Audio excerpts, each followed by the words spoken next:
صل على محمد وعلى آل محمد كما صليت على إبراهيم وعلى آل إبراهيم إنك حميد مجيد. اللهم بارك على محمد وعلى آل محمد كما باركت على إبراهيم وعلى آل إبراهيم إنك حميد مجيد. أما بعد فإن خير الحديث كتاب الله وخير الهدي هدي محمد صلى الله عليه وسلم وشر الأمور محدثاتها وكل محدثة بدعة وكل بدعة ضلالة وكل ضلالة في النار. فأعوذ بالله السميع العليم من الشيطان الرجيم. بسم الله الرحمن الرحيم. وآتاكم من كل ما سألتموه وإن تعدوا نعمة الله لا تحصوها إن الإنسان لظلوم كفار.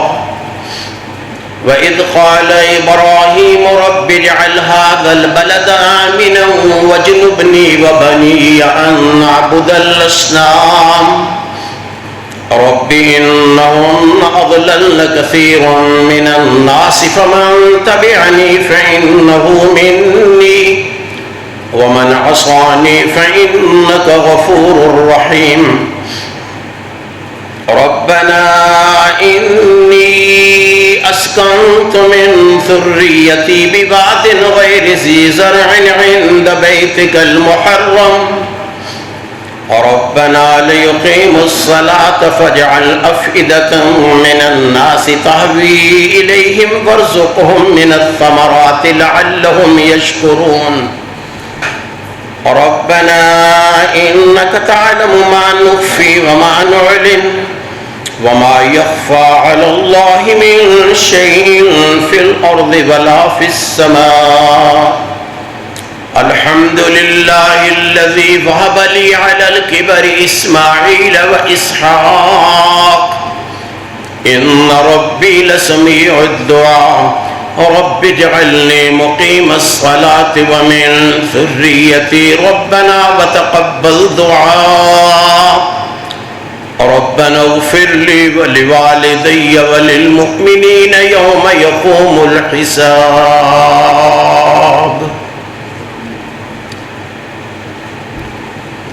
صدق الله العظيم وصدق رسوله النبي الكريم ونحن على ذلك من الشاهدين والشاكرين والحمد لله رب العالمين. رب يسر ولا تعسر وتمم بالخير. رب يسر وتمم بالخير. رب يسر وتمم.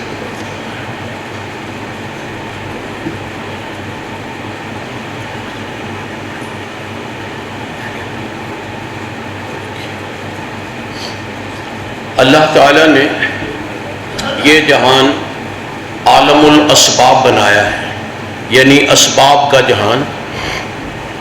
ہر چیز کا سبب مقرر کیا ہے اور اس سبب کے ساتھ وہ چیز پیدا ہوتی ہے، موجود ہوتی ہے.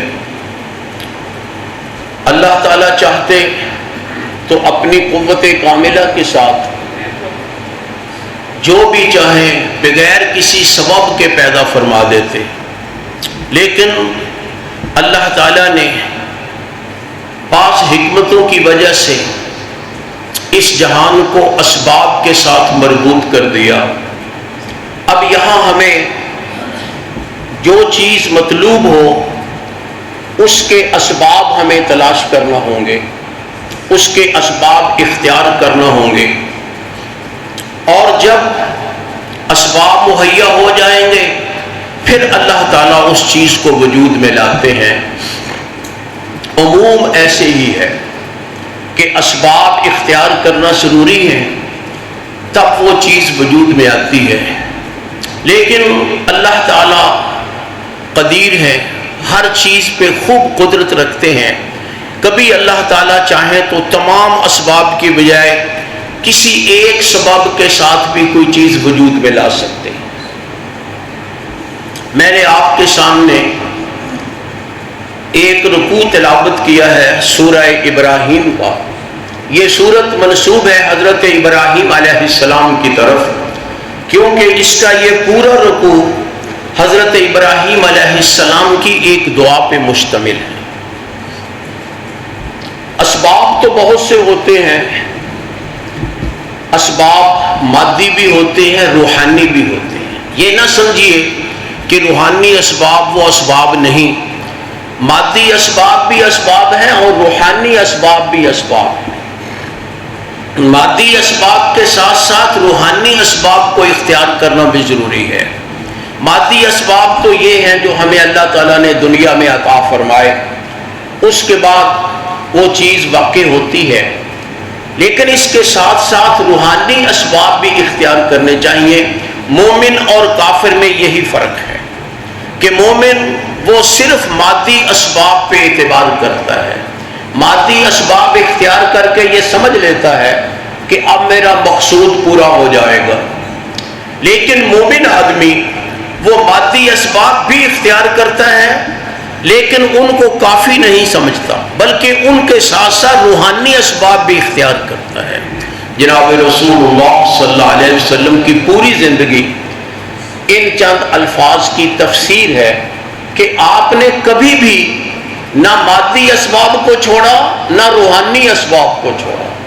جس قدر وسعت ہوتی مادی اسباب اختیار کرتے، لیکن اس کے ساتھ ساتھ روحانی اسباب بھی اختیار کرتے.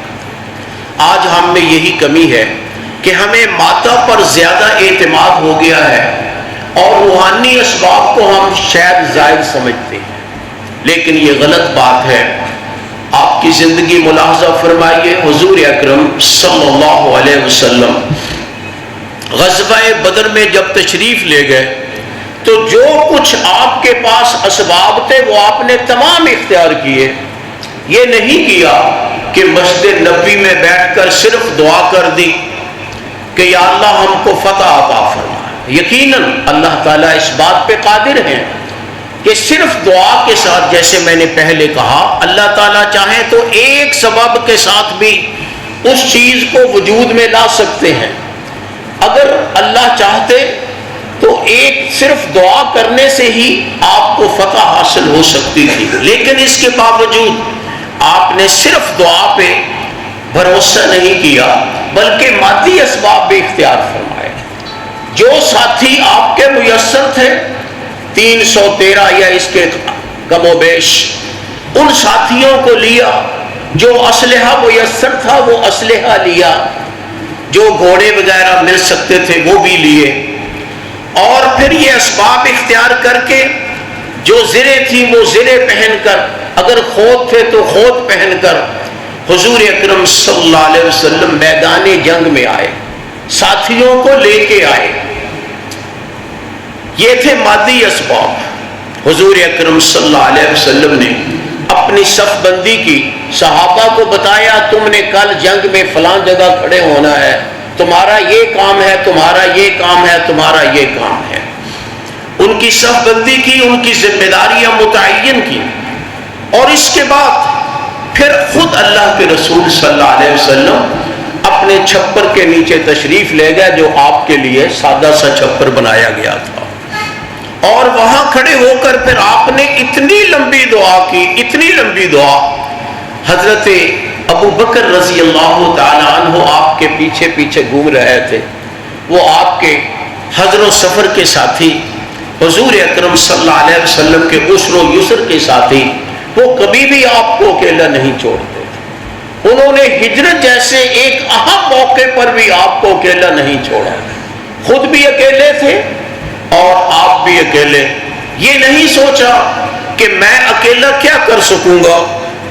اگر اللہ کے رسول کے دشمن جو کہ کثیر تعداد میں تھے، ہر طرف گھوم پھر رہے تھے شکاری کتوں کی طرح، اگر وہ آ گیا تو میں کیا کروں گا، یہ نہیں سوچا۔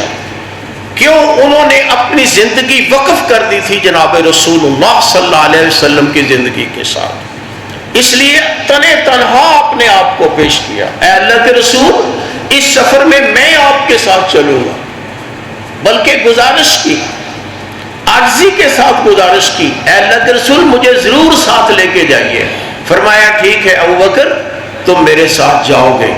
اور وہ پورا سفر حضرت ابو بکر رضی اللہ تعالی عنہ نے بڑی بہادری اور بے خوفی کے ساتھ کیا۔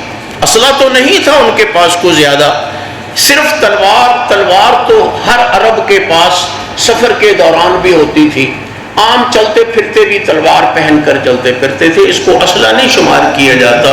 اسلحہ ہوتا ہے کوئی خود ہو، کوئی زرہ ہو، نیزہ ہو، تیر ہو، ان چیزوں کو اسلحہ شمار کرتے تھے۔ صرف تلوار یہ اگرچہ اسلحے کا کام دیتی ہے لیکن یہ ان کا ویسے ہی زیور تھا۔ حضور اکرم صلی اللہ علیہ وسلم کے ساتھ پورا سفر کیا، کسی جگہ کمزوری نہیں دکھائی، بلکہ تواریخ میں لکھا ہے کہ کبھی وہ آپ کے دائیں طرف چلنے لگتے، کبھی بائیں طرف، کبھی آگے کبھی پیچھے۔ اللہ کے رسول صلی اللہ علیہ وسلم نے فرمایا ابو بکر کیا بات ہے، کبھی آگے ہو جاتے ہو، کبھی پیچھے، کبھی دائیں کبھی بائیں۔ کہنے لگے اللہ کے رسول جب مجھے خطرہ محسوس ہوتا ہے دائیں جانب تو میں دائیں جانب ہو جاتا ہوں، جب مجھے خطرہ محسوس ہوتا ہے بائیں جانب تو میں بائیں جانب ہو جاتا ہوں، جب خطرہ آگے محسوس ہوتا ہے تو آگے ہو جاتا ہوں، اور جب خطرہ پیچھے سے محسوس ہوتا ہے میں پیچھے ہو جاتا ہوں، تاکہ جو بھی تلوار آئے، نیزہ آئے، جو بھی تیر آئے وہ مجھے لگے آپ محفوظ رہیں۔ محفوظ تو اللہ نے رکھنا تھا، لیکن حضرت ابو بکر صدیق رضی اللہ تعالی عنہ نے دوستی کا حق ادا کر دیا۔ اس لیے اللہ کے رسول صلی اللہ علیہ وسلم فرمایا کرتے تھے کہ ابو بکر میرا وہ ساتھی ہے جو مجھے مکے سے اٹھا کر مدینے لایا، مکے سے اٹھا کر مدینے۔ یہ ابو بکر آپ کے حضر و سفر کے ساتھی، آپ کے عسر و یسر کے ساتھی، ہر قسم کے حالات میں آپ کے ساتھ، آپ دعا فرما رہے ہیں اور حضرت ابو بکر آپ کے پیچھے پیچھے پھر رہے ہیں، گھوم رہے ہیں، یا یوں کہ یہ آپ کی دعا پہ آمین کہہ رہے ہیں۔ آپ فرماتے ہیں یا اللہ جو میرے پاس میسر تھا، جو میرے پاس ممکن تھے اسباب، مولا میں لے کے آ گیا ہوں، مولا اب فتح تو نے دینی ہے، آج اگر ہمیں شکست ہو گئی تو مولا تیری عبادت کرنے والا کوئی نہیں رہے گا، تجھے پوجنے والا کوئی نہیں رہے گا۔ آپ نے اسباب مادی بھی اختیار کیے اور یہ روحانی سبب بھی اختیار کیا۔ حضرت ابو بکر کہتے ہیں اتنی دعا آپ نے لمبی کی کہ مجھے یقین آ گیا کہ ہمیں فتح ہوگی۔ آپ کو تو یقین آنا ہی تھا، آپ تو نبی تھے نا، مجھے یقین آ گیا، میں نے پیچھے سے آپ کو جفا ڈال لیا اور میں نے گزارش کیا اللہ کے رسول بس کیجئے انشاءاللہ اللہ ہمیں فتح دیں گے۔ گویا اللہ تعالیٰ نے صرف آپ کے دل میں ہی نہیں، آپ کے ساتھیوں کے دل میں بھی یقین پیدا کر دیا کہ فتح ہو۔ پھر حضور اکرم صلی اللہ علیہ وسلم چھپر کے نیچے سے چلے۔ صحیح بخاری کی روایت ہے کہ آپ اچھل اچھل کر چل رہے تھے اور فرما رہے تھے سَيُهْزَمُ الْجَمْعُ وَيُوَلُّونَ الدُّبُرَ، انشاءاللہ کل کو ان کافروں کی جمعیت کو شکست ہوگی اور یہ ہمیں میدان دے کر بھاگ جائیں گے۔ واقعتاً ایسا ہی ہوا۔ یہ کس بات کا نتیجہ کہ آپ نے تمام ظاہری اسباب بھی اختیار کیے جن کو مادی اسباب کہتے ہیں، اور روحانی اسباب بھی اختیار کیے۔ یہ نہیں کہ میں اب 313 آدمی لے کے آ گیا ہوں جن کے پاس کچھ نہ کچھ اسلحہ ہے تو بس کافی ہے فتح کے لیے، نہیں، روحانی اسباب اختیار کرنا بھی ضروری ہے۔ اور اگر اللہ چاہے تو بغیر اسباب کے، ظاہری اسباب کے، مادی اسباب کے بھی کوئی چیز وجود میں لا سکتے ہیں۔ یہ میں نے آپ کے سامنے جو رکوع تلاوت کیا، اس رکوع کا تعلق ہے حضرت ابراہیم علیہ السلام کے ساتھ۔ کہ حضرت ابراہیم علیہ السلام ان کی 2 بیویاں تھیں. اللہ نے ان کو ایک بیوی سے بیٹا حضرت اسماعیل علیہ السلام عطا فرمایا. ابھی دوسری بیٹی سے کوئی بچہ نہیں ہوا تھا، بوڑھے ہو گئے تھے، اور پہلی بیوی بھی بوڑھی تھی، ابھی تک بچہ نہیں ہوا تھا. دعاؤں کے بعد جو بچہ ملا وہ دوسری بیوی سے ملا، حضرت ہاجرہ علیہ السلام سے. جب وہ بچہ چند دن کا ہوا تو اللہ تعالیٰ نے حکم دے دیا کہ ابراہیم اس بچے اور اس کی والدہ کو یہاں سے دور فلاں جگہ چھوڑاؤ. اللہ کے نبی یہ نہیں سوچا کرتے کہ اس کا نتیجہ کیا ہوگا، حکم کیوں دیا ہے. یہ کیوں والی بات تو ہم نکمے لوگوں کے ذہن میں آتی ہے کہ اللہ نے یہ حکم کیوں دیا. نبی یہ نہیں سوچتے، ان کا ایمان اس بلند درجے پہ ہوتا ہے کہ ان کو پتا ہوتا ہے کہ جس چیز کا اللہ نے حکم دے دیا وہی ضروری تھی، وہی ضروری ہے ہمارے لیے. اللہ نے حکم دیا اور اپنی بیوی اور بچے کو بٹھا کر وہاں اس طرف چل پڑے جہاں کا حکم ہوا تھا. اور وہ جگہ قریب نہیں تھی، بہت دور بہت دور. اس دور میں 1 مہینے کا سفر تھا، پورے 1 مہینے کا سفر بیت المقدس والے مقام سے بیت اللہ کے مقام تک. اس وقت نہ بیت المقدس تھا نہ بیت اللہ ظاہری طور پہ موجود تھا. 1 مہینے کا فاصلہ ہے. اللہ تعالیٰ نے مدد فرمائی، وہ مہینے کا فاصلہ چند گھنٹوں میں طے ہو گیا. حضرت ابراہیم علیہ السلام اپنی بیوی اور اس بچے کو اس جگہ لے آئے جہاں اشارہ ہوا تھا، لیکن اس جگہ کوئی زندگی کا سامان نہیں تھا، کوئی زندگی کا سامان. پانی نہیں تھا، کوئی انسان نہیں تھا. اب جہاں پانی نہ ہو، انسان نہ ہو، وہاں جانوروں نے بھی کیا ہونا ہے، وہاں نباتات نے بھی کیسے ہونا ہے. صرف اللہ تعالیٰ نے اپنی قدرت کاملہ کے ساتھ وہاں ایک بڑا درخت اگایا ہوا تھا. یہ بھی ایک معجزہ تھا کہ ایسی جگہ جہاں پانی نہیں ہے، کوئی رہتا نہیں ہے، اس جگہ اتنا بڑا درخت، بہت بڑا درخت بنایا وہ تعالیٰ نے وہاں. حضرت ابراہیم کو حکم ہوا کہ اپنی بیوی اور اس بچے کو اس درخت کے نیچے بٹھا دو اور واپس چلے جاؤ، واپس چلے جاؤ. بڑا مشکل حکم ہے. پہلے تو مشکل یہی تھی کہ بیوی اور بچے کو، جو بچہ 86 سال کی دعاؤں کے نتیجے میں پیدا ہوا، اس بچے کو وہاں چھوڑاؤ، اس بیوی کو وہاں چھوڑاؤ جس سے وہ بچہ پیدا ہوا. پھر اب حکم ہوا کہ تم واپس چلے جاؤ، تم واپس چلے جاؤ. حضرت ہاجرہ کچھ گھبرائیں، وہ نبی نہیں تھی نا، نبی تھے حضرت ابراہیم علیہ السلام. انہوں نے تو کوئی بات نہیں کی، لیکن حضرت ابراہیم علیہ السلام کی بیوی حضرت ہاجرہ، ان کے دل میں اضطراب سا پیدا ہوا. اس لیے اٹھ کے پیچھے بھاگی حضرت ابراہیم علیہ السلام کے.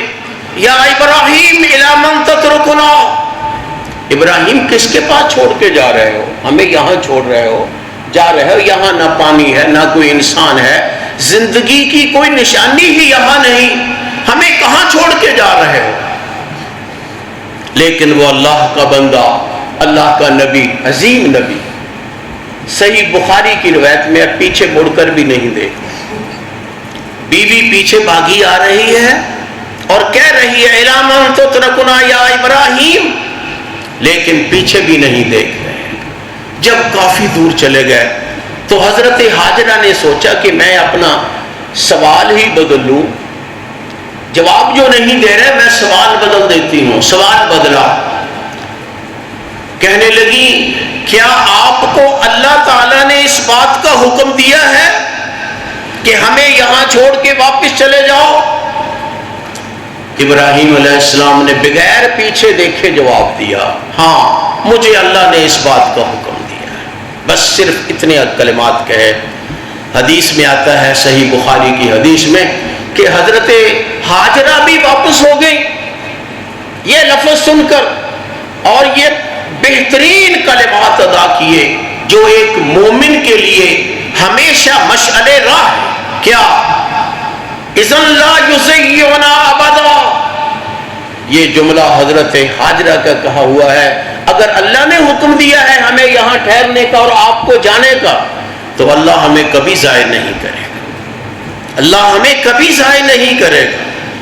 گویا ان کا ایمان بھی اس قدر مضبوط تھا کہ باوجود اس کے وہ علاقہ بے آب و گیا ہے. قرآن مجید کہہ رہا ہے بواد غیر ذی زرع، اس بے آب و گیا علاقہ میں جہاں سوائے ریت اور کالے پہاڑوں کے کوئی چیز نہیں. وہاں ریت تھی نیچے اور کالے پہاڑ تھے، سبز پہاڑ بھی نہیں. ہمارے تو مری والے پہاڑ یا دوسرے پہاڑ سبز ہیں، ان کو دیکھ کر آدمی خوش ہوتا ہے. اور اگر آپ کبھی مکہ تشریف لے گئے ہوں تو وہاں آپ دیکھیں گے کالے پہاڑ ہیں، کالے پہاڑ، سیاہ پہاڑ جن پہ گھاس تک نہیں ہے. لیکن اس کے باوجود جب یہ پتہ چلا کہ ہمیں اللہ نے یہاں ٹھہرنے کا حکم دیا ہے، ابراہیم علیہ السلام کو واپس جانے کا حکم دیا ہے، تو کوئی پرواہ نہیں، اللہ ہمیں ضائع نہیں کرے. یہ بہت بڑی بات ہے اور ہر مومن کے لیے مشعل راہ ہے کہ کبھی بھی اللہ کی ذات پر اعتماد کم نہ کرے، گم نہ کرے. ہمیشہ اللہ کی ذات پہ اعتماد رہے. مادی اسباب، ظاہری اسباب ہو تو انہیں اختیار کیا جائے، نہ ہو یا کم ہو تو اللہ کی ذات پہ کامل اعتماد اختیار کیا جائے. حضرت حاجرہ علیہ السلام اطمینان کے ساتھ وہاں بیٹھ گئی اپنے بچے چھوٹے سے لے کر. ذرا تصور کریں، شیر خوار بچہ ہے، شیر خوار چند دن کا.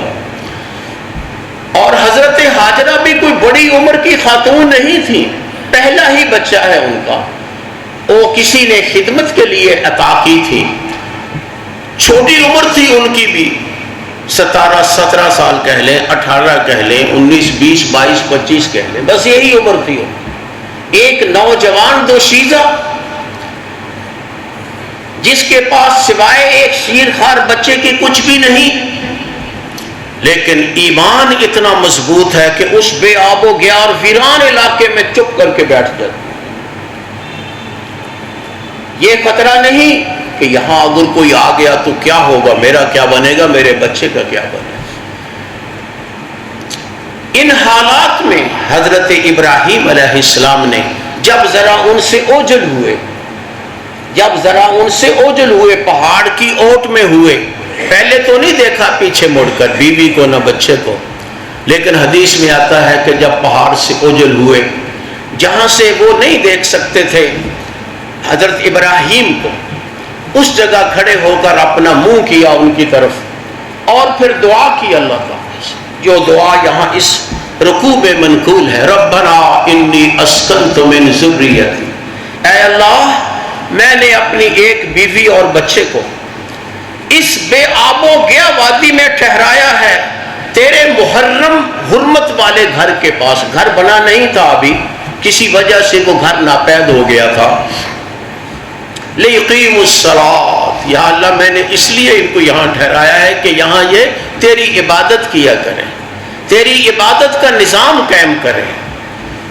یا اللہ فجعل افئدۃ من الناس تہوی الیہم، یا اللہ لوگوں کے دل ان کی طرف مائل کر دے. یہاں کوئی آدمی نہیں، لیکن یا اللہ تو لوگوں کے دل مائل کر دے ان کی طرف. تہوی الیہم، لوگ بھاگے آئیں ادھر، ان کے پاس بھاگے آئیں لوگ.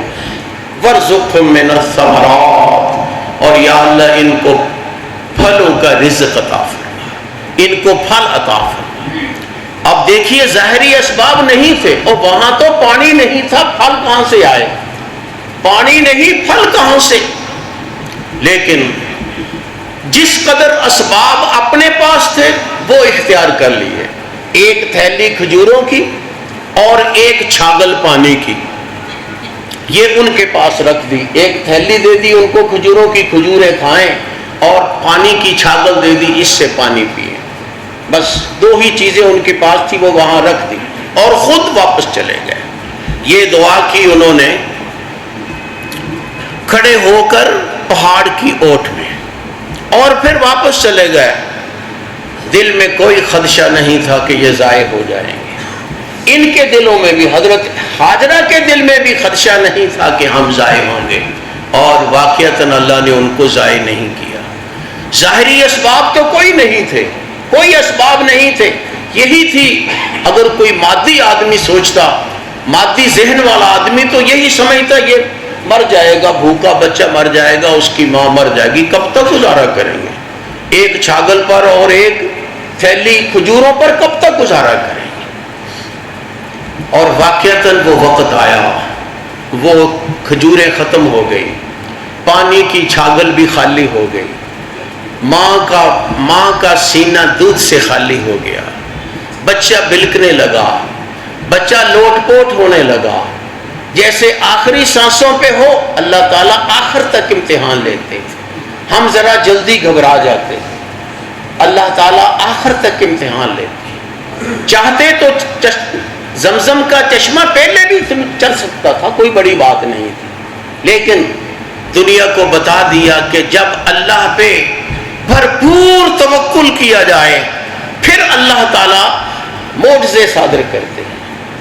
اور پھر ایسے ہی ہوا، جب دیکھا بچہ مر رہا ہے، مرنے کے قریب ہے، ماں سب کچھ برداشت کر سکتی ہے لیکن اپنی اولاد کی تکلیف برداشت نہیں کر سکتی، اپنی اولاد کی تکلیف برداشت نہیں کر، چاہے جائے کہ بچے کو مرتا دیکھے، شیر خوار بچے، اس لیے بھاگی، اٹھ کے بھاگی، صفا پہاڑ اس طرف، مروہ پہاڑ اس طرف، کبھی صفا پہ چڑھتی ہے، دیکھتی ہے کوئی آدمی ہو مدد کرنے والا، لیکن وہاں کوئی ہو تو نظر آئے نا، پھر بھاگتی ہے مروہ کی طرف، اور مروہ پہ کھڑی ہو کر دیکھتی ہیں کوئی ہے آدمی مدد کرنے والا، لیکن کوئی بھی نہیں۔ یہ صرف ممتا تھی ان کی، یقین وہی تھا جو اللہ تعالیٰ نے ان کے دل میں ڈالا تھا کہ اللہ ہمیں ضائع نہیں کرے۔ یہ صرف ماں کی ممتا تھی جو ان کو چین سے بیٹھنے نہیں دیتی تھی۔ حدیث میں آتا ہے 7 چکر لگائے، ایک دفعہ صفا سے مروہ تک، پھر مروہ سے صفا تک، پھر صفا سے مروہ، پھر مروہ سے صفا، پھر صفا سے مروہ، پھر مروہ سے صفا، اور پھر صفا سے مروہ۔ جب 7ویں چکر پہ کھڑی ہوئی مروہ پر، ادھر ادھر دیکھ رہی تھی تو اچانک نظر پڑی کہ جہاں بچہ پڑا تھا وہاں ایک آدمی کھڑا ہے، اور وہ اپنی ایڑی زمین پہ مار رہا ہے، ایڑی زمین پہ مار رہا ہے۔ وہاں سے بھاگی وہاں سے کہ اللہ نے مدد بھیج دی ہے، اور پہنچی تو ان کے آنے سے پہلے پانی نکل چکا تھا زمین سے، پانی نکل چکا تھا زمین سے، فوراً آئی، وہ پانی کو سنبھالا، بچے کو گلے لگایا، بچے کو پلایا۔ اس آدمی نے بھی یہی کہا کہ گھبرانا نہیں، یہ بچہ بڑا ہوگا، یہ جو تیری گود میں بچہ ہے شیر خوار، یہ بڑا ہوگا، اور یہ اور اس کا باپ مل کر یہاں اللہ کا گھر بنائیں گے، جس گھر کو اللہ آباد کرے گا۔ وہ فرشتہ تھا جو یہ خوشخبری دے رہا تھا، اور واقعتاً اللہ نے اس بچے کو جوان کیا، اور اسباب ایسے بنا دیے، آبادی کے اسباب بنا دیے۔ میں تفصیل نہیں بیان کر سکتا کیونکہ تفصیل اس کی لمبی ہے، میں صرف یہ کہنا چاہتا ہوں کہ مسلمان آدمی، مومن آدمی، جتنے اس کے پاس اسباب موجود ہوں، ان اسباب کو اختیار کرنے کے بعد پھر اصل بھروسہ اللہ کی ذات پہ رکھتا ہے۔ بس یہی فرق ہے مومن اور کافر میں۔ کافر کو صرف مادی اسباب پر اعتماد ہوتا ہے، لیکن مومن آدمی کو مادی اسباب اختیار ضرور کرتا ہے لیکن اعتماد نہیں ہوتا مادی اسباب پر، اعتماد ہوتا ہے اللہ تعالیٰ کی ذات۔ مادی اسباب تو ضائع ہو جاتے ہیں، مادی اسباب تو ضائع ہو جاتے ہیں، جیب میں سینکڑوں لاکھوں روپے ہوں، اگر ایک ڈاکو آ کر چھین لے تو مادی اسباب تو ختم ہو گیا، مادی سبب تو ختم ہو گیا۔ ہاں، صرف ایک اللہ تعالیٰ ہے جس اللہ تعالیٰ کی مدد کو کوئی ختم نہیں کر سکتا۔ اور یاد رکھو وہ مدد صرف اور صرف دعا سے حاصل ہوتی ہے۔ جس طرح ظاہری اسباب ہے نا، ظاہری اسباب، اس کے ساتھ ساتھ مادی روحانی اسباب بھی ہیں، اور روحانی اسباب میں سب سے اہم ہے دعا۔ اس لیے کبھی بھی آدمی اللہ سے دعا کرنا نہ بھولے۔ وہ بہت صحت مند ہے، بہت صحت مند ہے، بالکل ٹھیک ٹھاک ہے، پھر بھی اللہ سے دعا کرے یا اللہ مجھے صحت عطا فرما۔ یہ نہیں کہ بیمار کے لیے یہ دعا ہے۔ اللہ کے رسول صلی اللہ علیہ وسلم کی دعائیں دیکھیں، اللہ کے رسول صلی اللہ علیہ وسلم نے دعاؤں میں سب کچھ اللہ سے مانگا، شفا بھی اللہ سے مانگی۔ ظاہراً آپ کو کوئی بیماری نہیں تھی، جسم مضبوط تھا، آپ کا بہترین صحت کی حالت میں تھے، لیکن اس کے باوجود اللہم اشف انت الشافی، اللہم اشف انت الشافی، بار بار کہتے ہیں یا اللہ شفا عطا فرما، تو ہے شفا دینے والا۔ یہ نہیں کہ جب آدمی بیمار ہو جائے، پھنس جائے، پھر کہے یا اللہ شفا عطا فرما، تو یہ تو مطلب پرستی ہے، پھر یہ تو مطلب پرستی ہے کہ جب پھنس گیا پھر اللہ کو یاد کر لیا۔ نہیں، اللہ پہ اعتماد کا مطلب یہ ہے کہ ہمیشہ اللہ کو یاد رکھے، ہمیشہ اللہ کو یاد رکھے۔ صحت ہے پھر بھی اللہ سے شفا مانگے، فراخی ہے پھر بھی اللہ سے فراخی مانگے، نیکی ہے پھر بھی اللہ سے نیکی مانگے۔ ہر حال میں اللہ تعالیٰ سے دعائیں کرتا رہے، اپنے مطلب کے لیے نہیں، صرف اپنے عجز کو ظاہر کرنے کے لیے کہ میں اس اللہ کے سامنے عاجز ہوں۔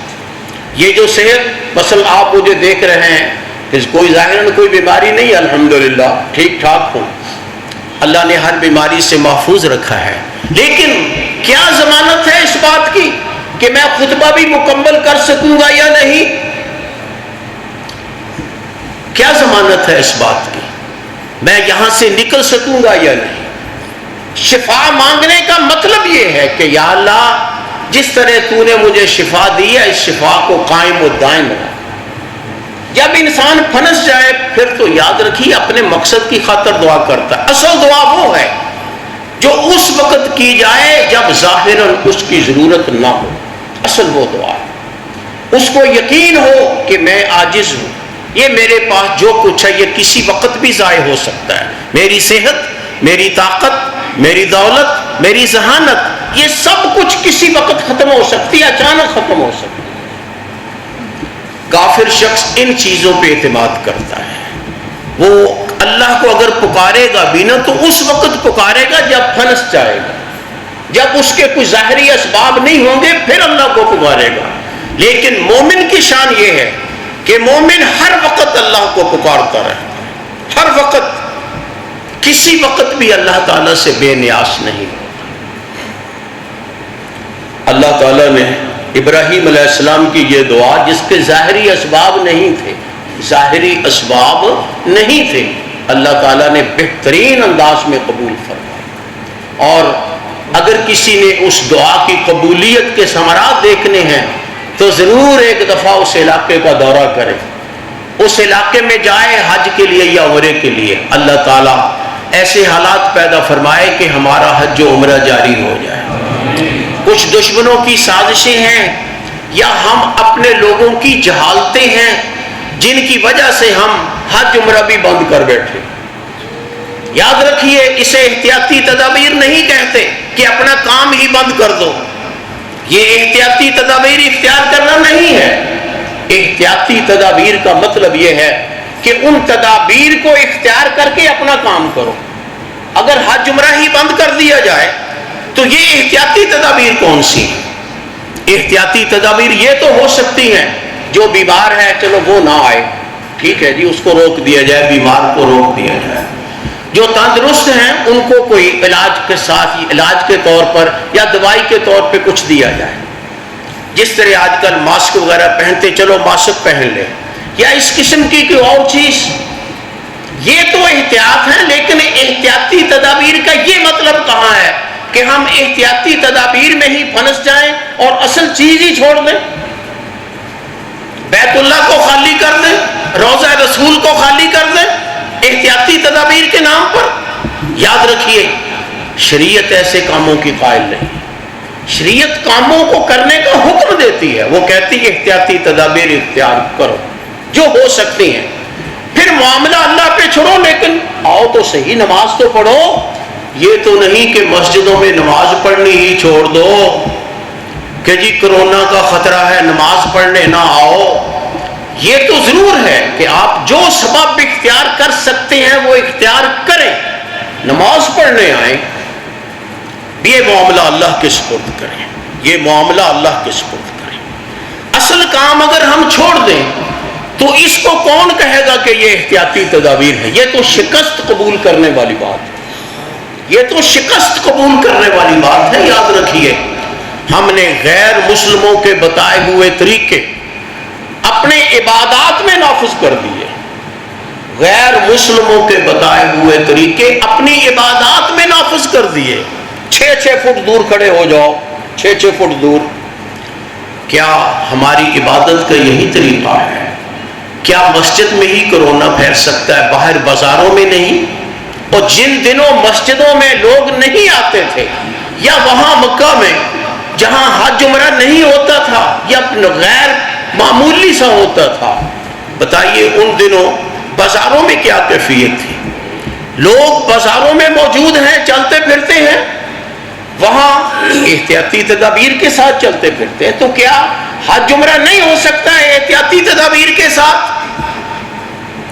بہر صورت یہ ہماری بدقسمتی ہے کہ ہمارے حکمران ایسے ہیں جو بیچارے کافروں سے بھی زیادہ ڈرتے ہیں، کافروں سے بھی۔ اس کے باوجود جس کو موت آنی ہے وہ آنی ہی آنی ہے، اور وہ آئے گی، آتی رہتی ہے۔ جس کی نہیں لکھی وہ نہیں آئے گی۔ میں یہ نہیں کہتا کہ احتیاطی تدابیر اختیار نہ کرو، میں کہتا ہوں تمام احتیاطی تدابیر اختیار کرو۔ ماسک لگاؤ، مثلا ماسک لگاؤ، ویکسین لگاؤ، اور جو چیز ہے وہ لگاؤ، لیکن کام بھی کرو نا۔ یہ تو نہیں کہ آرام سے بیٹھ جاؤ گھر، کام بھی کرو، نمازیں پڑھو، نمازیں پڑھو، ایک دوسرے کے ساتھ مل کے کھڑے ہو جاؤ، اللہ سے دعا کرو کہ یا اللہ ہم تیرا فریضہ تو ادا کریں گے، اس لیے کہ وَمَا خَلَقْتُ الْجِنَّ وَالْإِنسَ إِلَّا لِيَعْبُدُونِ۔ اللہ تعالیٰ نے جن و انس کو اپنی عبادت کے لیے پیدا کیا، ہم تیری عبادت تو ساقط نہیں کریں گے، وہ تو کریں گے چاہے موت آئے۔ یا اللہ تو اپنے فضل و کرم کے ساتھ ہمیں محفوظ رکھ۔ یہ ہے اصل طریقہ، یہ ہے اصل طریقہ۔ کام بھی کریں، کام بھی کریں، فرض نہ چھوڑیں، جو فرائض ہیں ان کو ادا کیا جائے، ضروریات کو پورا کیا جائے۔ ہاں احتیاطی تدابیر اختیار کی جائیں، وہ اس کے منافی نہیں ہیں۔ خیر، میں کہنا یہ چاہتا ہوں، جو حضرت ابراہیم علیہ السلام کی اس دعا کے ثمرات دیکھنا چاہتا ہے وہ ذرا بیت اللہ کا چکر لگا کے آئے، اسے پتہ چلے کہ وہ دعا کیسے قبول ہوتی ہے۔ جب دعا کی تھی اس وقت کوئی بھی ظاہری سبب نہیں تھا، ظاہری سبب نہیں تھا، ظاہری سبب بعد میں پیدا ہوئے، پانی بعد میں نکلا، پانی بعد میں نکلا، اور پھر اس پانی کے نکلنے کے بعد پھر کوئی آدمی وہاں سے گزرا، اس نے دیکھا کہ یہاں ایک پرندہ گھوم رہا ہے، کیا بات ہے، یہاں تو پرندے کبھی آئے ہی نہیں۔ پرندے کے گھومنے کا مطلب کہ یہاں پانی ہے۔ وہ آ کر دیکھنے لگا تو پتہ چلا کہ یہاں تو پانی ہے، چشمہ ہے پانی کا۔ پاس ایک عورت بیٹھی ہے، نوجوان دوشیزہ، اور ایک اس کے پاس چھوٹا سا شیرخوار بچہ ہے۔ وہ حیران رہ جاتا ہے، واپس جا کر اپنے قافلے کو بتاتا ہے کہ بھئی یہاں تو پانی ہے، اور وہ پانی اکیلا نہیں، اس پانی کے ساتھ ایک لڑکی بیٹھی ہے، اور اس لڑکی کے پاس گود میں ایک چھوٹا سا بچہ ہے۔ وہ سارے بھاگے آتے ہیں، قافلے والے دیکھتے ہیں اور حیران رہ جاتے ہیں، کہتے ہیں محترمہ اگر ہمیں اجازت ہو تو ہم نہ یہاں آباد ہو جائیں، ہم یہاں آباد نہ ہو جائیں۔ دیکھیے لوگ کیسے آتے ہیں، دعا کی تھی فَجْعَلْ أَفْئِدَةً مِّنَ النَّاسِ تَهْوِي إِلَيْهِمْ، یا اللہ لوگوں کے دل مائل کر دے، ان کی طرف کھنچتے آئیں. کسی کو نہیں بلایا، اشتہار نہیں دیا، درخواست نہیں کی، خود جی ہم یہاں نہ ٹھہرنے لگیں، اپنے بال بچوں کو بھی یہاں ہم لے آتے ہیں.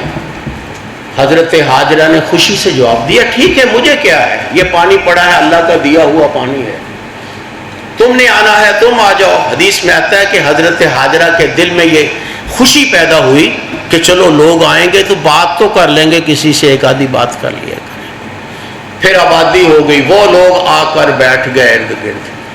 انہی کی نسل کو آج قریش کہا جاتا ہے، انہی کی نسل کو آج قریش کہا جاتا ہے. وہ لوگ وہاں آ کر آباد ہو گئے اور پھر آبادی بڑھتی گئی، پھر لوگ جاتے گئے اور پھر گھر بن گیا. جس گھر کو بنانے کے لیے اس خاتون اور اس کے بچے کو اس بے آب و گیا وادی میں ٹھہرایا گیا تھا، اللہ تعالیٰ نے دعا قبول کی. کیسے بہترین انداز میں قبول کی کہ اب دنیا کا ہر فرد اس دل میں خواہش رکھتا ہے کہ میں وہاں جاؤں، میں وہاں جاؤں، پیسے خرچ کر کے جاؤں، وقت خرچ کر کے جاؤں. وہاں ملے گا کچھ نہیں، ملے گا صرف اللہ تعالیٰ.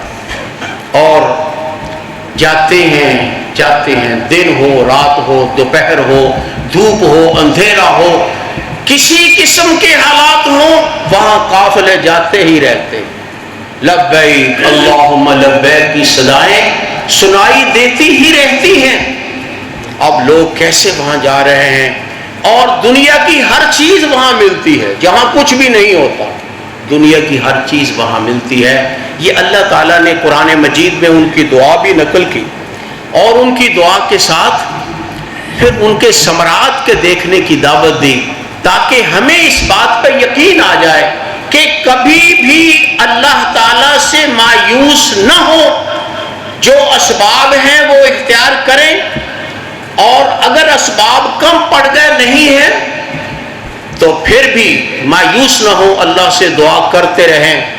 مومن کی دعا کبھی ضائع نہیں جاتی، مومن کی دعا کبھی ضائع نہیں. حدیث میں آتا ہے مومن کی دعا ضائع نہیں جاتی.